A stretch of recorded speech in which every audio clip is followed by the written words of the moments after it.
오늘 저희에게 주시는 말씀은 누가복음입니다. 누가복음 1장 26절부터 38절까지 말씀입니다.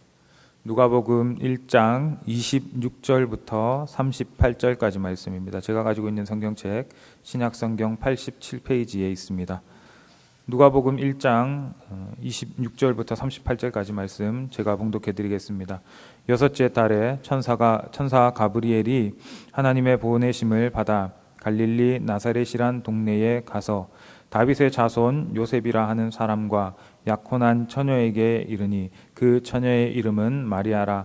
그에게 들어가 이르되 은혜를 받은 자여 평안할지어다. 주께서 너와 함께 하시도다 하니 처녀가 그 말을 듣고 놀라 이런 인사가 어찌함인가 생각하매 천사가 이르되 마리아여 무서워하지 말라. 내가 하나님께 은혜를 입었느니라. 보라 내가 잉태하여 아들을 낳으리니 그 이름을 예수라 하라. 이는 큰 자가 되고 지극히 높으신 이의 아들이라 일컬어질 것이요 주 하나님께서 그 조상 다윗의 왕위를 그에게 주시리니 영원히 야곱의 집을 왕으로 다스리실 것이며 그 나라가 무궁하리라. 마리아가 천사에게 말하되 나는 남자를 알지 못하니 어찌 이 일이 있으리이까. 천사가 대답하여 이르되 성령이 내게 임하시고 지극히 높으신 이의 능력이 너를 덮으시리니 이러므로 나실 바 거룩한 이는 하나님의 아들이라 일컬어지리라. 보라 내 친족 엘리사벳도 늙어서 아들을 배었느니라. 본래 임신하지 못한다고 알려진 이가 이미 6달이 되었나니 대저 하나님의 모든 말씀은 능하지 못하심이 없느니라. 마리아가 이르되 주의 여종이오니 말씀대로 내게 이루어지이다 하매 천사가 떠나가니라. 아멘. 오늘 읽은 말씀을 가지고 마리아의 뛰어난 믿음이라는 제목으로 담임 목사님께서 말씀 전해 주시겠습니다.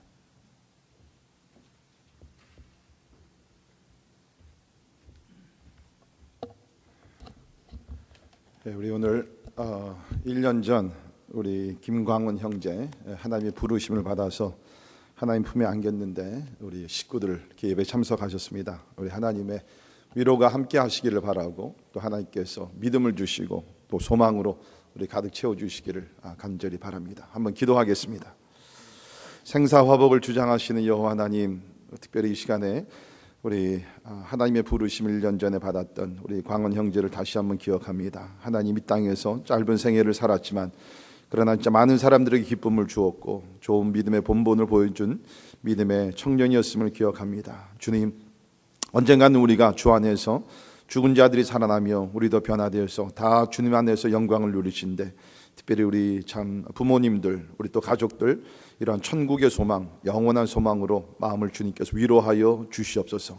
이제 또 우리가 하나님의 말씀을 함께 보기를 원합니다. 주님, 우리가 성탄절을 몇 주일 앞두고 진짜 영적으로 준비하게 하시사 하나님이 우리가 참 세속주의에 빠지지 말게 하시며 진짜 우리 그리스도인들이 누릴 수 있는 또 축하해야 하는 예수 그리스도의 탄생의 깊은 의미를 깨달을 수 있도록 주님 도와주시옵소서. 감사드리며 존귀하신 예수님 이름으로 간절히 기도합니다. 아멘.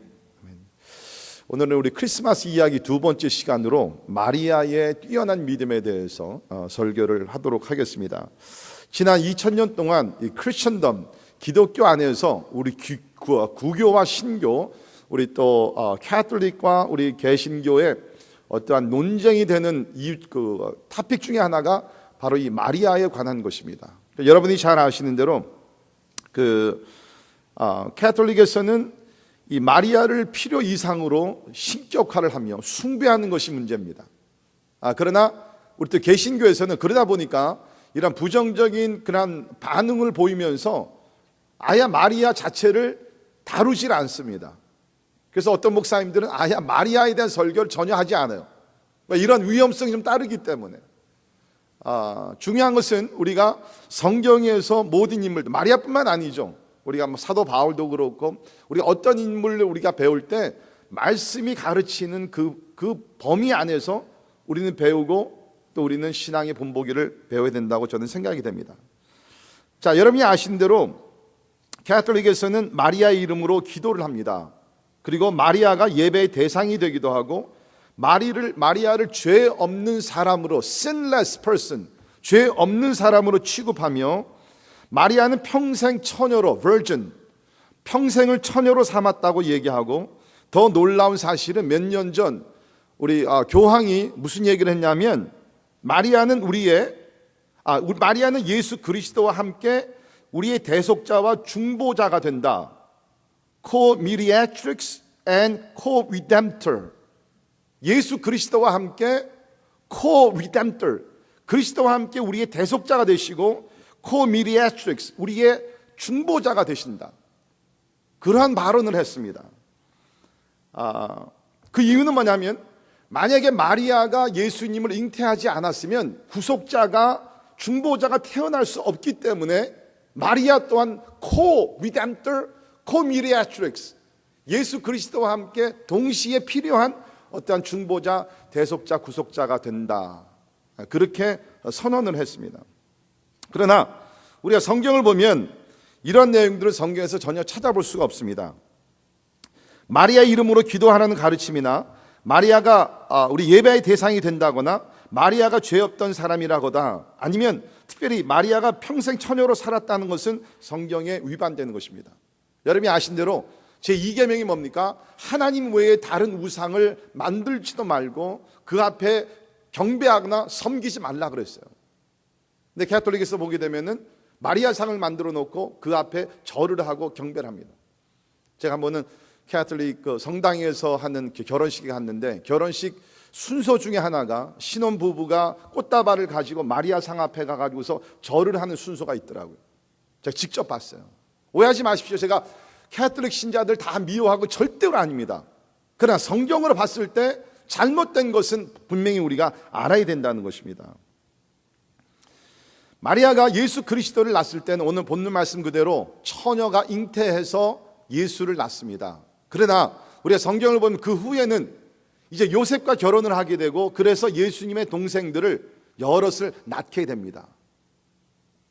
평생 처녀로 사는 것이 절대로 아닙니다.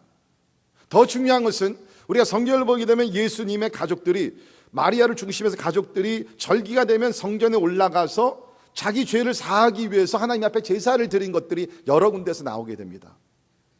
그러니까 믿음의 본보기가, 오늘 제가 말씀드리겠지만 믿음의 본보기가 되는 여성이었지만 she was not sinless. 마리아가 죄를 범하지 않는, 하나님은 절대로 아니었다는 것입니다. 성경에서 절대로 그렇게 우리에게 가르쳐 주지 않고 있다는 것입니다. 더 중요한 것은 성경을 보게 되면 우리의 구속자, 우리의 중보자는 오직 예수 그리스도 한 분밖에는 안 계십니다. 믿으십니까? 이것이 성경이 가르치는 것이에요. 디모데전서 2장 5절을 보시면 이런 말씀이 있습니다. 같이 한 목소리로 읽겠습니다. 시작. 하나님은 한 분이시요 또 하나님과 사람 사이의 중보자도 한 분이시니 곧 사람이신 그리스도 예수라. 분명해요. 중보자는 한 분입니다. 예수 그리스도 외에 그 누구도, 마리아도 될 수도 없고 사도 바울도 될 수도 없고 그 외에 어떤 성자도 중보자가 될 수 없어요. 완전 하나님으로 오시고 완전 인간으로 오신 예수 그리스도께서 하나님을 대표하고 인간을 대표해서 우리 중보자가 되셔서 우리를 위해 십자가에 죽으실 뿐만 아니라 오늘도 하나님 우편에 앉으셔서 우리를 위해서 중보하고 계십니다. 그러니까 여러분께서 우리가 어떤 것을 다룰 때 어떤 감정이나 자기의 어떤 취향이나 그런 것이 중요한 것이 아니라 하나님의 말씀이 무엇으로 가르치냐, 이것이 굉장히 중요해요. 자, 그러나 분명한 것은 오늘 본문 말씀에서 가르치듯이 마리아는 우리에게 좋은 믿음의 본을 보여주는 아름다운 여인이었습니다. 다시 말씀드립니다. 마리아는 우리 예배의 믿음의 대상이 될 수가 없습니다.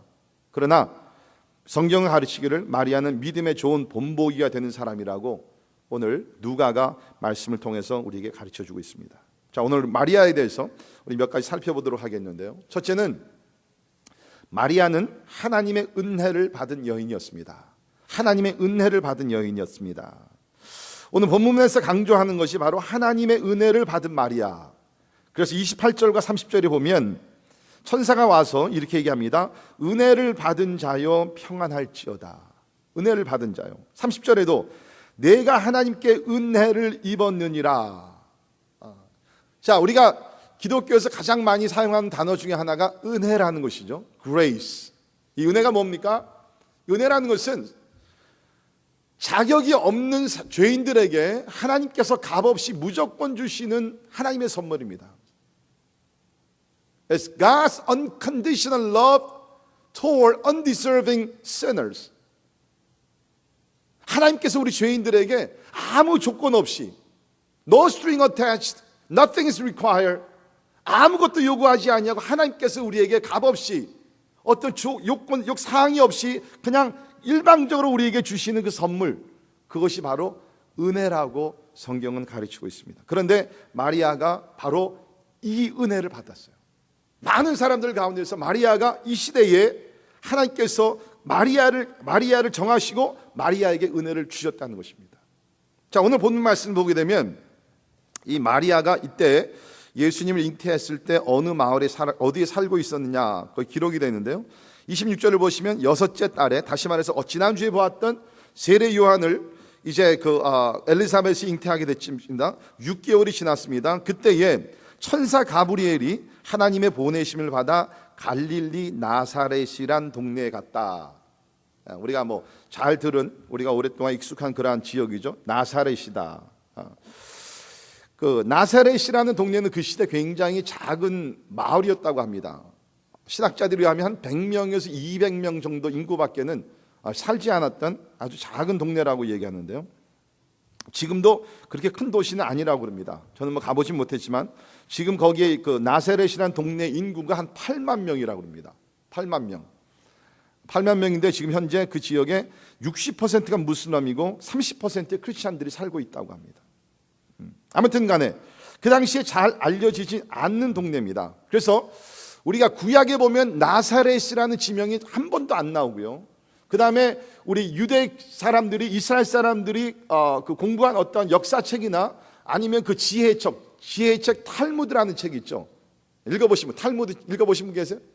네, 여기 여러분 계시는데 탈무드 책에도 이 나사렛이라는 지명은 한 번도 나오지 않습니다. 왜? 유대인들에게 나사렛은 별일이 없는 동네였어요. 별일이 없는 동네.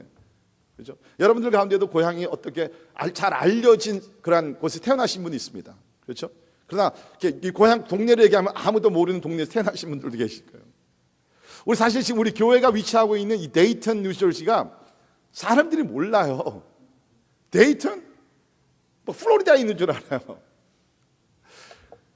그래서 이 본 말씀에도 보면 나사렛이라는 동네가 알려지질 않았기 때문에 그 앞에 그 전체 지역 이름을 얘기하죠. 갈릴리 나사렛이라 그럽니다. 그러니까 갈릴리 전체 지역에 조그마한 마을이 있는데 그 나사렛에서 지금 마리아가 살고 있었다는. 그러니까 우리 교회 데이턴은 모릅니다. 그래서 어떻게 설명합니까? 사우스 브런스윅에 있는 데이턴이다. 그러면 사우스 브런스윅은 잘 아니까. 그런 식으로 나사렛이라는 동네 사람들이 모르기 때문에 성경에서 오늘 말하기를 갈릴리 나사렛, 갈릴리 지역에 있는 나사렛 동네다. 특별히 우리가 지난주에 말씀드렸던 대로 이 누가복음은 그 닥터 룩, 그 직업이 의사였던 누가가 여기 그 1장 3절에 있는 대로 데오빌로 각하에게, 높은 권력을 가진 사람에게 보낸 그 글이거든요. 그러니까 데오빌로가 나사렛 그러면 몰라요. 갈릴리 하면 알기 때문에 갈릴리 나사렛이라고 이야기를 하고 있습니다. 그런 지역에서 살고 있었어요. 뿐만 아니라 학자들의 그러한 연구를 보게 되면 아마도 나사렛에서는 이때에 로마 군병들이 위치하고 있었다, 그렇게 얘기합니다. 여러분 아시는 대로 대부분이 이렇게 군인들이 살고 있는 지역들은 대부분이 보면 윤리적이나 도덕적으로 상당히 좀 이렇게 떨어집니다. 그래서 평이 별로 안 좋죠. 그래서 그런지 모르지만 우리가 요한복음을 보게 되면은 빌립이라는 사람이 예수 그리스도를 만나고 자기 친구 나다니엘에게 와서 얘기를 합니다. 내 생각에는 우리가 그렇게 기다렸던 구약에서 예언된 메시아를 내가 만난 것 같다. 근데 그 메시아가 나사렛 사람이라 그러더라. 그럴 이 얘기를 들었던 나다니엘은 뭐라 그랬습니까? 나사렛에서 무슨 선한 것이 나타날 수 있어? 그렇게 반응을 보여요. 왜냐하면 사람들이 나사렛 하면은 전혀 기대를 하지 못하는 낮고 천한 사람들이 모여서 살고 있는 지역으로 생각을 했어요. 나사렛에서 무슨 선한 것이, 나사렛에서 우리 구원자가 나타나? 까르비 캐링. 절대 그런 일이 없을 것이다. 그런 반응을 보였죠. 이 나사렛이라는 동네는 주로 가난한 농부들이 살았다고 얘기합니다. 그러니까 예루살렘 성, 우리가 지난주에 사가랴와 그 엘리사벳, 그 사가랴가 제사장으로서 하나님의 성 예루살렘에서 하나님을 예배하는 그런 직무를 감당했었는데, 그러니까 지난주에 배웠던 우리 사가랴와 엘리사벳 부부와 이렇게 비교를 하면, 이거 뭐 장소로 볼 때는 살고 있는 동네를 비교하면 이게 뭐 비교가 안 되는 동네예요. 네, 하나님께서는 그 이스라엘 땅에 훌륭하고 가문이 좋고 뭐 잘 살고 똑똑하고 배운 것이 많고 이런 사람들이 많이 있었겠지만, 하나님께서는 그러한 사람들을 택하지 아니하시고 낮고 천하고, 이번에도 보니까 그 학자들이 그렇게 또 그 연구한 사람들이 있더라고요.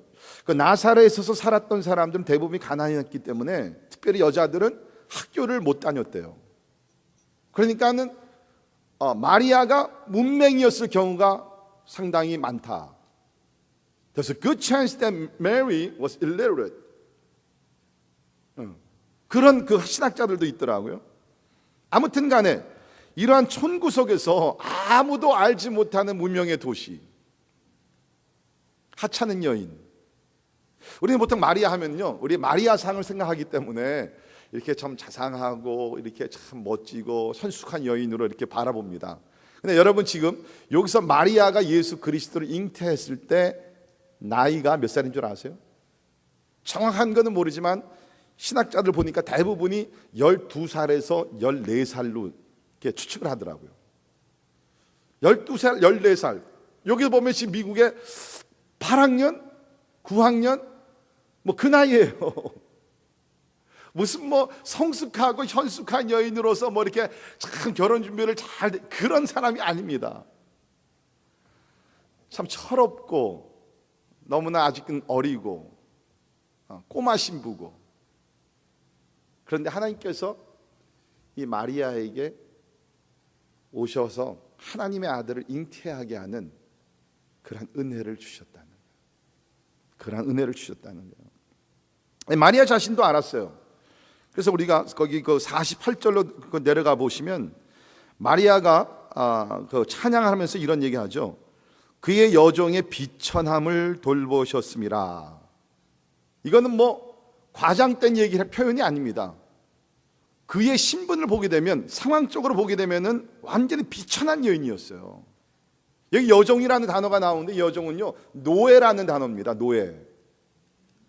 그렇고 낮게 천하게 살고 있었던 마리아에게 우리 하나님께서는 그야말로 은혜를 베풀어 주셨어요. 52절에도 보면 권세 있는 자를 그 위에서 내리시셨으며 비천한 자를 높이셨다. 자기 자신을 비천한 자로 여기서 이야기를 하고 있습니다. 아마 여러분들이 이런 말씀 들으면서 마리아 같은 사람은 은혜가 필요하지, 나같이 좋은 가문에서 태어나서 훌륭한 교육을 받고 지금도 부족함이 없이 살아난 나에게 은혜가 뭐가 필요해? 내가 그냥 내 힘대로 살면 되지. 여러분, 성경은 뭐를 얘기합니까? 우리 모두를 다 죄인으로 얘기를 합니다. 죄인들이 구원받을 수 있는 길은 오직 한 가지입니다. 그건 다른 것이 아니라 하나님의 은혜로서 밖에는 우리가 구원을 못 받습니다. 믿으십니까? 네. 여기서 지금 우리가 하나님의 은혜라는 것은 뭐 세상에서 꼭 그냥 돈이 없어서 가난하고 치들리고 뭐 그런 거 아니에요. 하나님의 은혜는 어떤 사람들이 필요하냐면, 죄인인데 스스로 구원할 수가 없어서 하나님의 은혜 밖에는 구원받을 수가 없기 때문에 하나님의 은혜를 사모하는, 그것이 우리 모두에게 필요한 줄을 믿습니다. 2000년 전 이 땅에 오신 예수님은 바로 이 은혜를, 죄인들에게 구원의 은혜를 주시기 위해서 예수님이 2000년 전에 이 땅에 나타나신 거예요. 우리 디도서 2장 11절에서 14절에 있는 말씀 보면 이렇게 기록이 되어 있는데, 모든 사람에게 구원을 주시는 하나님의 은혜가 나타나. 하나님의 은혜가 나타난다. 예수 그리스도는 바로 은혜입니다. 하나님의 은혜가 나타나 우리를 양육하시되 경건하지 않은 것과 이 세상 정욕을 다 버리고 신중함과 의로움과 경건함으로 이 세상에 살고 복스러운 소망과 우리의 크신 하나님 구주 예수 그리스도의 영광이 나타나심을 기다리게 하셨으니, 그가 우리를 대신하여 자신을 주심은 모든 불법에서 우리를 속량하시고 우리를 깨끗하게 하사 선한 일을 열심히 하는 자기 백성이 되게 하려 하심이라. 여러분 이 말씀 잘 보세요. 하나님의 은혜가 나타났습니다. 그래서 우리를 의롭게 하시고 경건하게 하시고 우리 대신 하나님께서 불법에서 속량을 하셨어요. 그리고 우리를 깨끗하게 하셨습니다. 그리고 나서 뭡니까? 선한 일을 열심히 하는 자기 백성이 되게 하려 하십니다. 순서가 중요합니다. 먼저 우리를 구속하시고 새로운 피조물을 만들어주시고 의로운 삶을 만들어주시고 그 후에 우리를 선한 일을 열심히 하는 자기 백성으로 삼아주셨다는 거예요. 우리 지난 몇 주 동안 우리가 실제적으로 선한 일들을 좀 했습니다. 그러니까 여러분 보신 대로 하나 미션에, 그렇죠? 비록 우리가 사용하던 물건들이지만 도네이트를 했고요. 필리핀 이재민들을 위해서 구제 헌금을 했고, 우리가 또 이 주변의 어려운 이웃들을 위해서 터키 우리가 헌금을 했고. 여러분 열심히 하셨어요? 여기 보니까 선한 일을 열심히, 랩트오버가 아니에요. 하나님께서 우리를 구속하신 것은 선한 일을 우리가 열심히 최선을 다해서 할 수 있도록 하나님께서 자기 백성이 되게 하셨다는 거예요.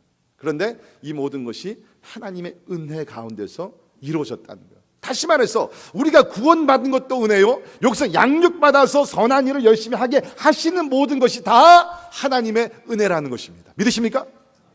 하나님의 은혜. 내가 잘나서 내가 선해가지고서 그런 것이 절대로 아니라 하나님께서 나는 이기적이고 나 중심이고 나밖에 모르고 나의 영광과 세상의 부귀영화 이런 것과 함께 살았는데 하나님의 은혜 가운데서 나를 변화시키셔서 선한 일을 할 수 있도록 하나님께서 만들어 주셨다는 거예요.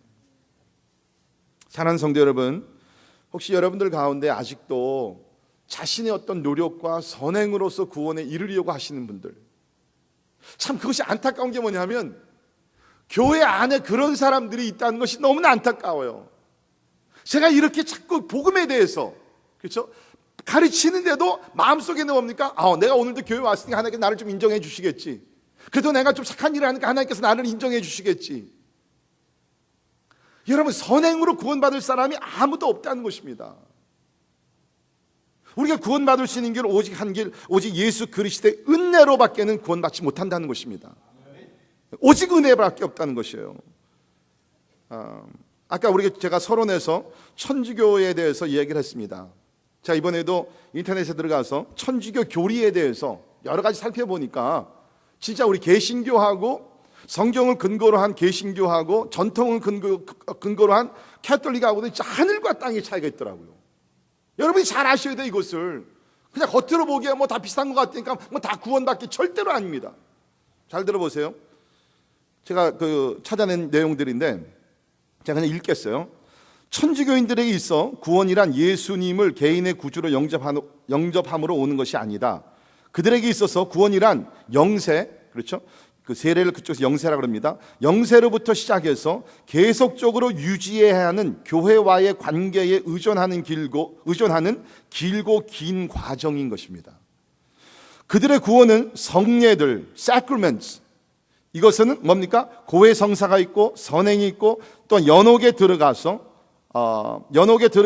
자신의 죄들과 다른 사람들의 죄들로 인하여 받은 고난들, 연옥에서의 고통을 감해주는 면죄부, 그리고 그의 끝도 없는 미사들, 심지어는 자신이 죽은 후에도 드려야 하는 묵주 기도에 참여하는 것이 곧 구원의 길인 것입니다. 쉽게 말씀드리면 성경은 뭡니까? 예수를 믿으면 구원 얻는다 그랬어요. 영접하는 자, 그 이름 믿는 자들이 하나님의 자녀가 되는 권세를 주셨다 그랬어요. 내가 진실로 너에게 이르노니 나를 믿는 자는 뭡니까? 이미 영생을 얻었고 심판에 이르지 아니한다 그랬습니다. 그런데 천주교에서는 그것이 아니에요. You never know. 평생을 선행을 해야 되고 연옥에 들어가야 되고 연옥에 들어간 다음에도 뒤에서 또 후손들이 여기서 면죄부를 사가지고서 또 드려야 되고 끊임없이 교회 나와서 미사를 드려야 되고 그러더라도 you never know. 죽은 다음에도 모르는 것이에요. 그것이 천주교에서 가르치는 구원론입니다. 그런데 성경은 뭐라고 얘기합니까? 성경은 너희가 그 은혜를 인하여 믿음으로 말미암아 구원을 얻었나니. 에베소 2장 8절에 있는 말씀이죠. 너희가 그 은혜를 인하여 by grace, 그렇죠? 너희가 그 은혜를, it is by grace through faith you are saved. 선행이 아니라는 거예요. 오해하지 마십시오. 그럼 우리에게 선행이 절대로 필요 없는가? 절대로 아닙니다. 아까 우리가 디도스에서 봤지만 하나님께서 은혜 가운데서 우리를 구원해 주시고 무엇을 위하여? 선행을 열심히 하기 위해서 하나님의 백성으로 삼아 주셨다는 것입니다. 그러나 먼저는 뭡니까? 하나님의 은혜로 우리 모두가 구원을 받는 것입니다. 근데 우리 그 캐톨릭뿐만 아니라 우리 교회 안에 나오시는 교인들도 자꾸 이것을 믹스업. 내가 맞아, 은혜로 구원받는 거 확실해. 그러나 내가 또 착한 일을 많이 해야지 내가 구원을 받지. 그러면서 은혜와 선행을 자꾸 이렇게 합쳐가지고서 섞어가지고서 구원에 이르려고 하는 사람들이 있어요. 여러분 잘 들으시기를 바랍니다. 로마서 11장 6절에 있는 말씀 보면 같이 읽죠. 시작. 만일 은혜로 된 것이면 행위로 말미암지 않음이니 그렇지 아니면 은혜가 은혜되지 못하느니라. 은혜와 행위가요 같이 갈 수가 없어요. 여러분께서 행위를 가지고 하나님 옆에 나아가 구원을 얻고 하나님의 페이버를 받기 생각한다 하신다면 은혜가 될 수가 없다는 거예요. 은혜는 뭡니까? 완전히 그러니까 완전히 죄로 타락한 사람들에게, 아까 말씀드렸잖아요. 자격이 없는 사람들에게 하나님께서 일방적으로 값없이 무조건으로 주시는 것이 은혜라고 그랬어요. 근데 내가 선행을 가지고 내가 착한 일을 해가지고 나가서 하나님 나를 구원해달라고 그러면 하나님께서 그래? 그럼 난 너에게 은혜를 줄 수 없어. 잘 기억하십시오. 우리가 구원뿐만 아니라 예수 그리스도를 믿고 나서도 하나님 앞에 나아갈 때마다 내가 행위를 가지고 하나님 내가 이렇게 했는데 하나님께서 기도 응답을 주시고 내 자녀를 축복하시고 하셔야 되지 않습니까? 그래? 하나님 그래요. 우리가 법적으로 따져보자. 내가 그러면 은혜를 거둬가고 우리가 법적으로 한번 따져볼까? 네가 얼마큼 많이 선행을 했어? 그러나 악행을 또 하지 않았느냐? 여러분 잘 기억하세요. 우리가 은혜의 어떠한 범주 안에서 떠나서 행위를 가지고 나가기 때문에 하나님께서 법으로 우리를 다스리신다는 거예요. 법으로 다스리시면 하나님 앞에 설 자가 아무도 없다는 것입니다. 그 사도 바울이 뭐라 그랬어요? 고린도전서 15장에 보면 나의 나던 것은 하나님의 은혜로다.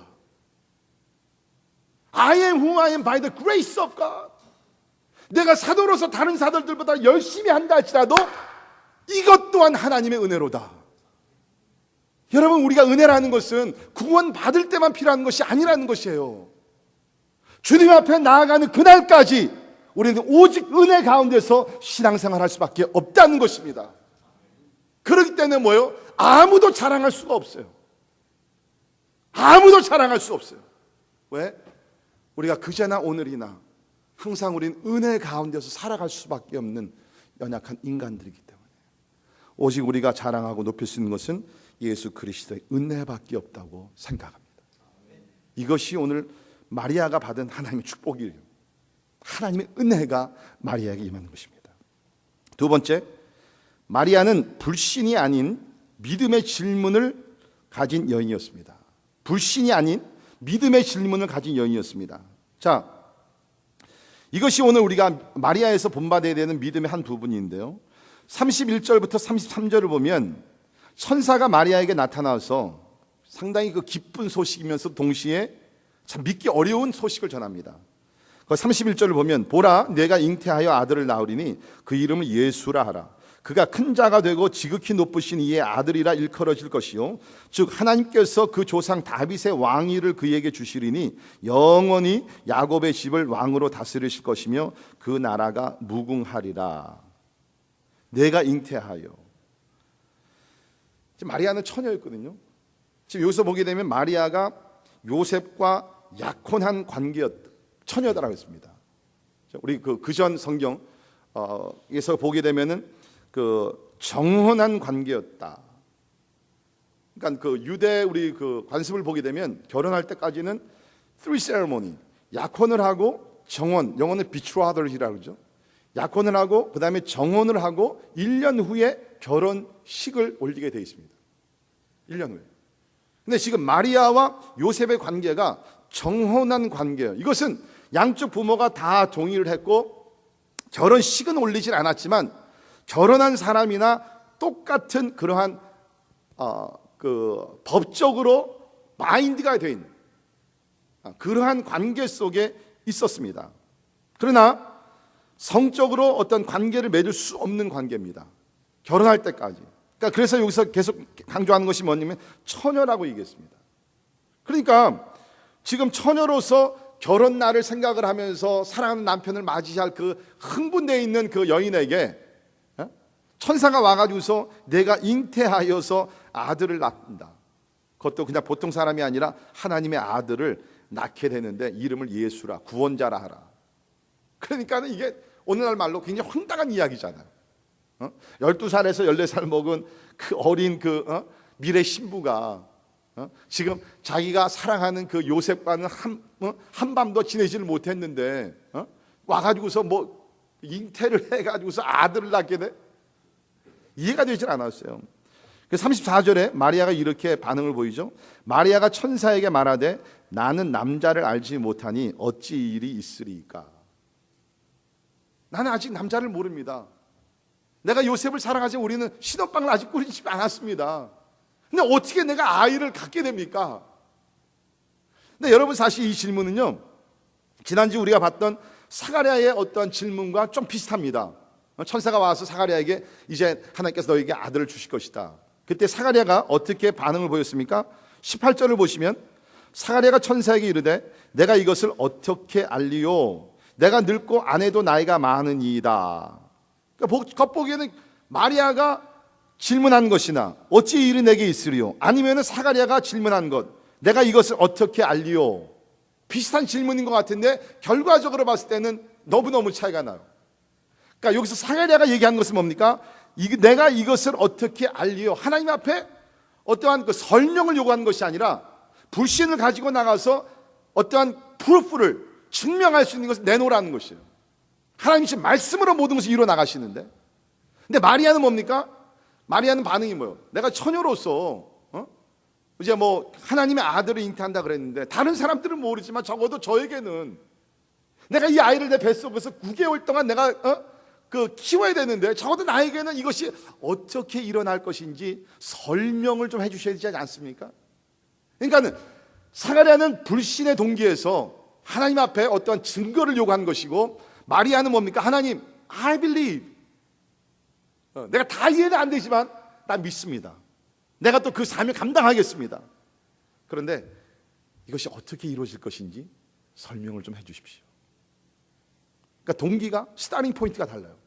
사가랴는 불신에서 시작이 된 거고 마리아는 믿음에서 시작이 됐지만 마리아는 설명, explanation. 어떻게 이것이 이루어질 것입니까? 그 프로세스가 어떻게 진행될 것입니까?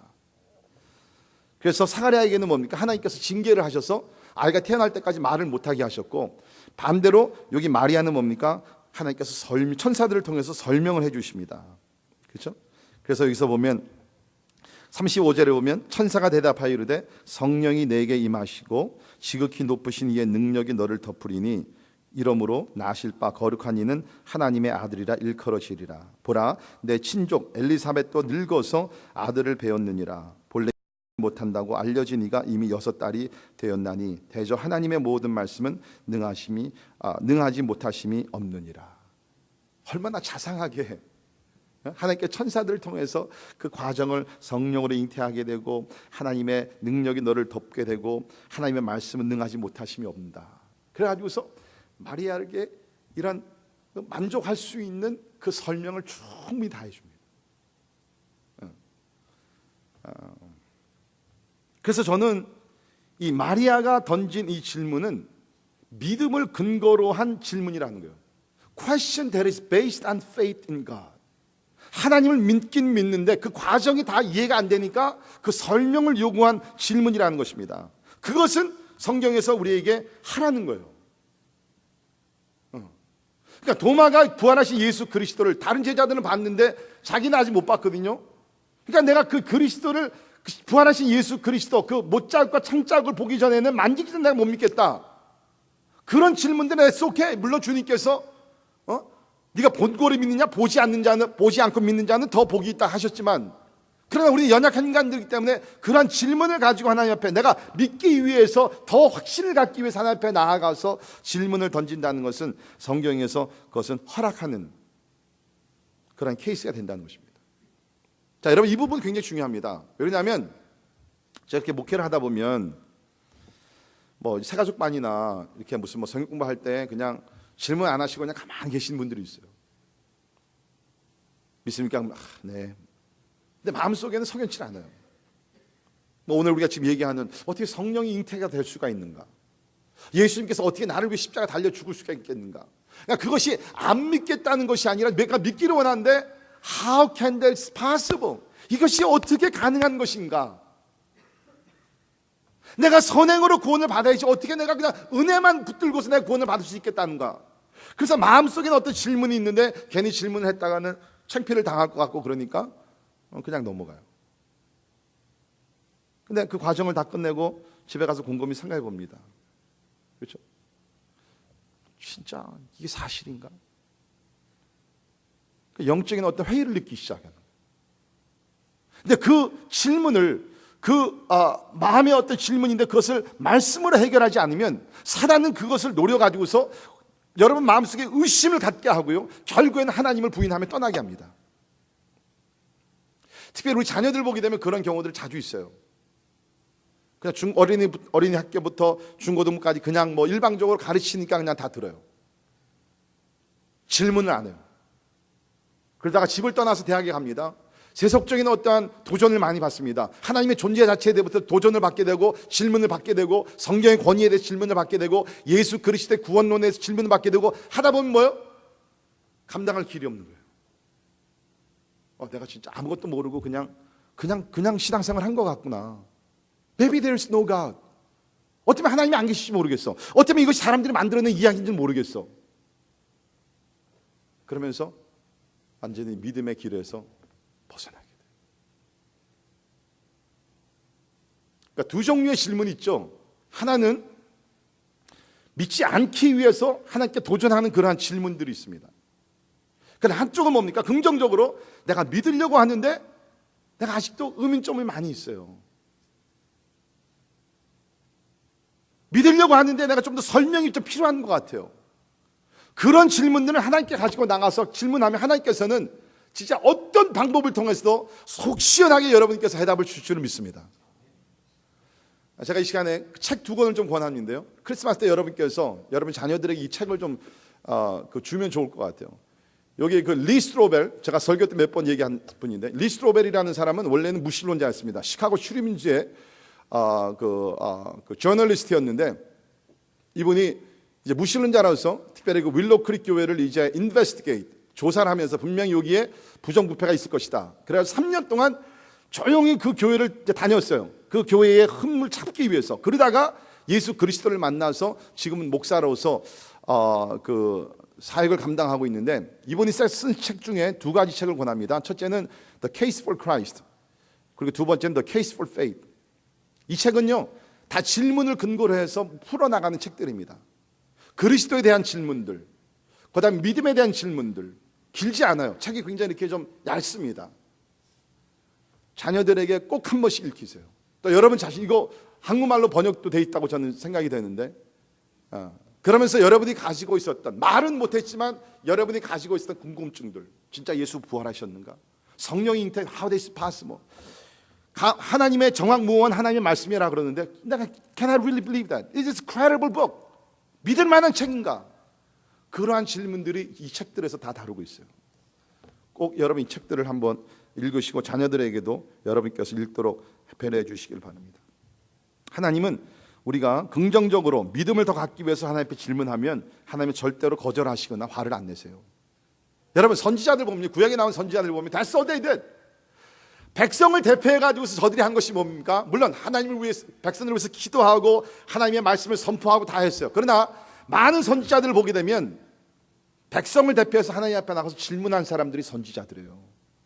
하박국 선지자 어떻게 시작이 돼요? How long? 하나님, 나와 우리 백성들이 언제까지 기도를 해야 되죠? How long do we have to cry out to you? 우리가 가진 질문이에요. 하나님, 우리가 언제까지 기도해야 합니까? 그렇죠? 왜 하나님 응답하시지 않습니까?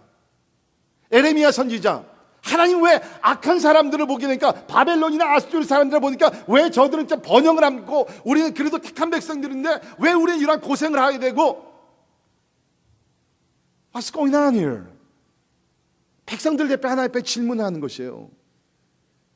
예레미야 12장 1절부터 4절에 보게 되면 에레미야가 하나님 앞에 나가서 왜 하나님 악행들을 번영하게 하고 우리 같은 의인들 하나님 택한 백성들 고생을 하게 하십니까? 그 재미있는 것이 뭐예요? 하나님께서 이렇게 설명을 쭉 해줘요. 비유도 들어가시면서 탈상을가. 여러분, 하나님께 질문, 바른 질문, 믿음을 더 갖기 위한 질문을 던지는 것을 두려워하지 마세요. 그리고 성경을 찾으세요. 그러면서 우리 믿음이 자라는 거예요. 여기 마리아가 보니까 하나님, 이게 어떻게 있죠? 어찌 이 일이 일어날 수 있죠? 하나님이 설명을 하시죠. 그래, 과학적으로나 의학적으로는 이것이 불가능하지. 아마 이것은 인류 역사 딱 한 번밖에 없을 일이야. 보통은 남자와 여자가 만나서 관계를 맺게 되고 아이를 갖게 되지만 너의 경우에는 성령이 들어가서 성령으로 잉태하게 될 것이야. 하나님의 능력이 너를 덮을 것이야. 이 모든 과정을 하나님께서 주관하실 거야. 이 세상을 창조하신 하나님께서 못하실 것 같아? 하나님의 말씀은, 여기 있는 말씀은 뭡니까? 모든 말씀은 능하지 못하심이 없느니라. 마리아는 질문을 던졌어요. 속 시원한 대답을 받습니다. 그 다음에 세 번째로 중요한 것이 뭡니까? 마리아는 하나님의 뜻에 순종하는 여인이었습니다. 38절을 보면 이 설명을 다 듣고 나서 38절에 마리아가 이르되 주의 여종이오니 말씀대로 내게 이루어지이다 하매 천사가 떠나니라. 그죠? 설명을 듣고 나서 더 이상 질문을 안 했어요. 그죠? 그냥 겸손히 이야기를 합니다. 주의 여종이오니 나는 하나님의 종입니다. 그렇죠? 노예라는 의미가 가지고 있는 그 뜻인데, 마리아는 자신을 하나님의 노예로 고백하면서 하나님의 말씀이 그를 통해 이루어지기를 소망했다는 것입니다. 여러분, 지금 마리아가 하나님의 말씀대로 내게 이루어지이다 이 고백을 했을 때, 여러분, 이거 지금 보통 고백이 아닙니다. 왜냐하면 아까 말씀드렸 지금 정혼한 관계에 있거든요. 1년 후면은 이제 사랑하는 요셉이랑 결혼을 하게 돼 있습니다. 여기 뭐 결혼을 해보신 분들 다 하지만 특별히 신부들 그 얼마나 결혼을 준비하면서 흥분합니까? 결혼식은 이렇게 하고 저렇게 하고 아주 그냥 어떻게 보면 한 여인의 그 평생에 그냥 결혼할 때까지 꿈은 뭡니까? 그 결혼을 아름답게, 결혼식을 아름답게 하고, 그리고 나서 결혼하고 나서는 그야말로 뭡니까? 그 자녀들을 낳아가지고서 알콩달콩 행복을 누리면서 살아야지. 특별히 그 나이가 12살에서 14살밖에 안 되는 마리아인데 그 어린 나이에 얼마나 꿈이 부풀었겠어요. 근데 하나님께 천사를 보내셔가지고서 마리아의 꿈을 접게 하셔요. 그리고 하나님의 꿈을 던져주십니다. 근데 마리아는 나이는 어렵지만 믿음이 좋았어요. 하나님, 내 계획과 내 꿈을 다 접겠습니다. 그리고 하나님의 꿈과 하나님의 뜻을 내가 따르겠습니다. 그래서 마리아의 믿음이 뛰어난 것이에요. 하나님께서 말씀하실 때 자기의 뜻을 한 번에 접습니다. 그리고 하나님의 뜻을 따라 순종하며 나가게 됩니다. 오늘날 우리가 신앙생활을 하면서 갈등을 경험하는 이유가 뭡니까? 우리는 예수를 믿었지만 아직 그리스도의 종으로서 살아가기가 어려워요. 종이 뭡니까? 종은 권리가 없어요. 주인이 원하는 대로 그냥 순종하며 하는 것입니다. 밥하라 그러면 밥하고, 청소하라 그러면 청소하고, 아이들을 돌보라 그러면 아이를 돌보고, 이리 가라면 이리 가고, 저리 가라면 저리 가고. That's the life of the servant. 종이 그거 아닙니까? 근데 우리는 자꾸 우리가 주인인지 착각을 한다는 거예요. 내가 계획을 세우고 내 뜻과 야망과 모든 것을 다 세워놓고 하나님은 나의 종이 돼서 You come into my life as my servant. 말은 그렇게 하지 않지만 우리의 상황을 보게 되면 그렇게 우리가 살아가고 있어요. 내가 그리스도의 종이 되어야 되는데 그리스도가 나의 종이 돼가지고서 내가 원하는 걸, 내가 계획하는 것을 다 와서 도와줘야 돼요. 만약에 그리스도께서 그렇게 하지 않으면 we throw him out. 예수 그리스도, I don't need you. 오늘 우리 많은 그리스도인들이 그렇게 생활을 하고 있어요.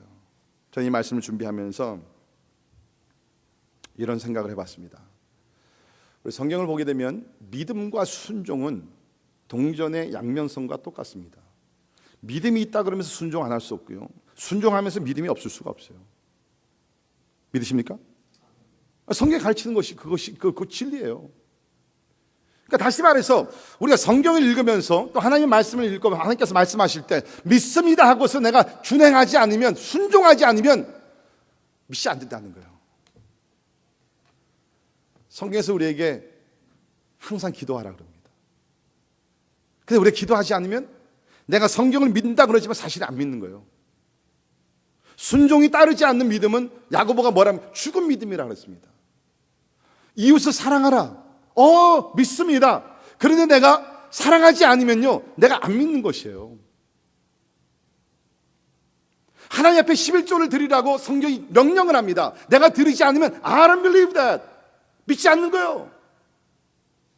나가 복음을 전파하라. 믿습니다. 나가 전파하지 않으면 우리가 안 믿는 것이에요. 여러분 진짜 하나님의 말씀 믿으십니까? 그 증거가 무엇이에요? 우리의 믿음의 순종이에요.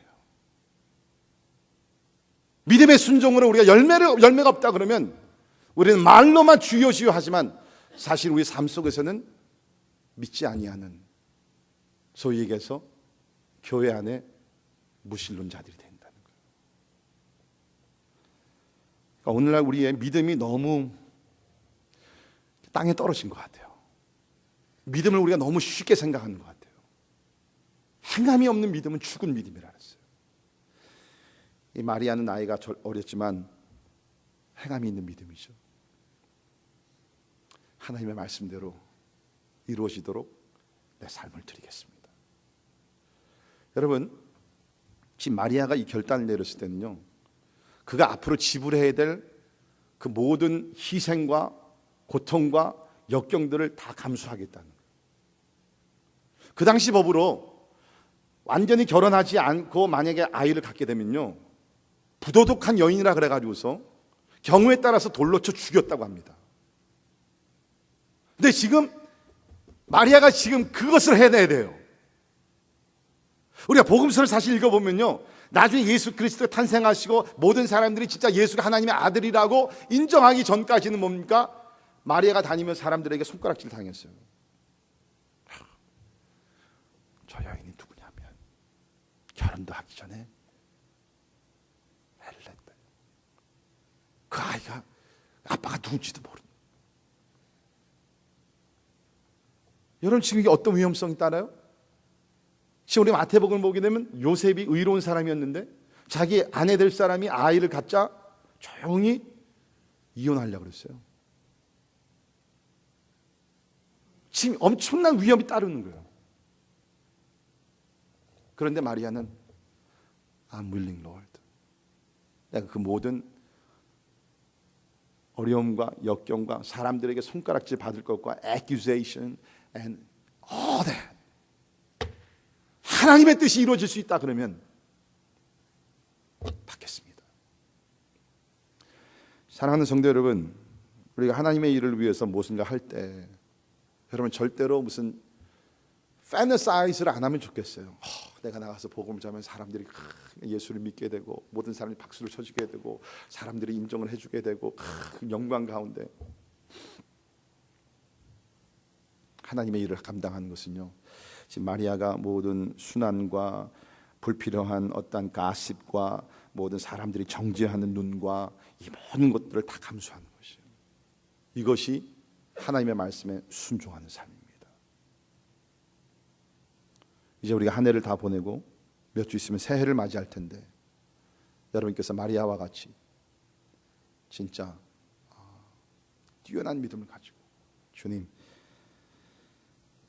나는 주의 종이오니 말씀대로 내게 이루어 주게 하여 주옵소서. 거기에 따르는 모든 그 프라이스, 모든 희생과 값을 내가 감수하겠습니다 하고 나갈 때 하나님께서 마리아를 통해서 예수 그리스도가 태어나게 하시고 하나님의 나라 구속의 역사를 이루신 것 같이 여러분을 통해서 천국 복음이 땅까지 전파되고 하나님의 나라가 세워지게 될 줄을 믿습니다. 기도하겠습니다. 하나님, 마리아는 은혜를 받아서 진짜 하찮은 여인이었지만 진짜 놀라운 일을 했습니다. 우리 또한 하나님께서 우리를 살펴주시지 않으시면 우리는 이 세상에 살다 멸망할 수밖에 없지만 하나님의 특별한 은혜 가운데 우리 하나님의 자녀로 삼아주신 것을 믿습니다. 주님, 이제 우리가 마리아를 본받아 때에 따라 우리 마음속에 있는 영적인 질문들 두려워하지 말고 하나님께 물어보게 하시고 또 우리 서로에게 질문하며 그것을 말씀으로 잘 풀어나갈 수 있도록 우리 하나님 도와주시옵소서. 때에 따라 하나님께서 우리 가운데 비과학적이고 비계산적이고 하나님 이치에 맞지 않는 그러한 일들을 하십니다. 그 이유는 하나님께서 능력으로 행하시고 하나님의 권세로 행하시고 불가능을 가능케 하신 하나님의 그 우리가 알 수 없는 능력이 임하기 때문에 하나님께서 이 위대한 일들을 행하신 줄 믿습니다. 그럴 때라도 마리아가 결국에는 믿음으로 하나님 앞에 무릎 꿇고 순종한 것 같이 우리 또한 마리아와 같이 주여 우리는 주의 종이오니 말씀대로 내게 이루어지게 하옵소서. 그런 믿음의 반응을 볼 줄 아는 귀한 성도들 되게 하여 주옵소서. 예수님 이름으로 간절히 기도합니다. 아멘.